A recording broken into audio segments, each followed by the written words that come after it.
யாருக்கு? சுந்தரியா?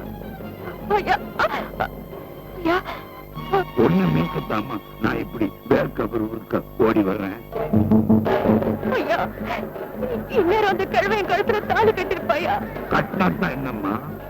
அவன் கட்டின தாலிய நீயோ நானோ அறுத்தெறிய எவ்வளவு நேரம் ஆகும்? ஒரு பெண்ணோட சம்மதம் இல்லாம அவ கழுத்துல விழுகிற கயிறு தூக்கு கயிற்று சமம். ஐயா ஊர்க்காரங்கள வராங்க, என்ன போக விடுங்க. வரட்டுமே. உங்க மனசுல என்ன நினைச்சுக்கிட்டு இருக்கீங்க? ஒரு கலவனுக்கு தங்கச்சியை கொடுக்க துணிஞ்ச பெருமாளை தடுக்க முடியாது. நீங்க எல்லாம் வீரங்களால உங்களுக்கு வெக்கமா இல்ல? உங்க மகளையோ தங்கச்சியையோ ஒரு கலவனுக்கு கொடுக்க சம்மதிப்பீங்களாடா? அன்னைங்கிற உரிமையில ஒருத்தன் தங்கச்சிய கலவனுக்கு கொடுக்கறது கூட்டி கொடுக்கறது ஒண்ணு தாண்ட வெங்காயம்.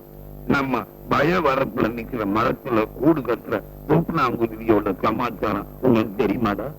ஒரு ஆண் குருவி பெண் குருவியோட வாழ்றதுக்காக அழகழகா கூடு கட்டும். இதுல ஒரு துரும்பு கூட எடுத்து போடாத பெண் குருவி அந்த கூட்டம் வந்து பார்க்கும். கூடு பிடிக்கலன்னா வெங்காயம் அந்த ஆண் குருவிய அது நிராகரிச்சுட்டு தாம்பாட்டுக்கு பறந்து போயிடும். அப்படி போல குருவிய அந்த ஆண் குருவி பலவந்தப்படுத்தாது. ஒரு சின்ன குருவிக்கு இருக்கிற உரிமை கூட ஒரு பெண்ணுக்கு இல்லைன்னா என்னடா அர்த்தம்? ஒரு சின்ன ஆண் குருவிக்கு இருக்கிற நியாயம் கூட தீவட்டி தடியங்களா இருக்கிற உங்ககிட்ட இல்லையடா? ஒரு பெண்ணை அவன் மனசுக்கு பிடிச்சிருக்கிறவனுக்கு கட்டி வைக்காம கூட இருக்கலாம். ஆனா பிடிக்காதவனுக்கு கட்டி வைக்கிறது கொடுமையிலும் கொடுமையடா. கஷ்டமாகலாம். பேசாம நான் சொல்றத கழுங்கடா. தங்கத்துறைக்க சுந்தரிய கட்டி வச்சிடலாம். நீ என்னம்மா சொல்ற? ஐயா நீங்க யாருக்கு வேணாலும் என்ன கல்யாணம் பண்ணி வைங்க, எந்த ஜாதி ஆனாலும் பரவாயில்ல. ஆனா அந்த தங்கத்தர பையனுக்கு மட்டும் என்ன கல்யாணம் பண்ணி வைக்காதீங்க. பேட்டி கட்டின அத்தனை பேரும் ஆம்பளை ஆயிட மாட்டாங்க ஐயா. என்ன மாதிரி எத்தனையோ சுந்தரிங்க சாகாம செத்துக்கிட்டு இருக்காங்க.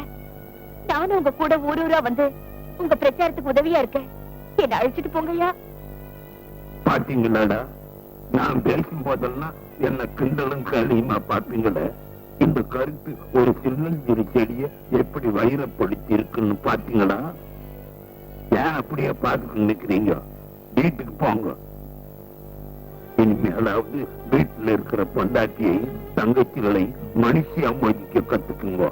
உங்க வீட்டுல இருக்கிற ஒவ்வொரு பெண்ணும் ஒரு சக்தி. அணுசக்தியை விட 1000 வல்லமை கொண்ட பெண் சக்தி.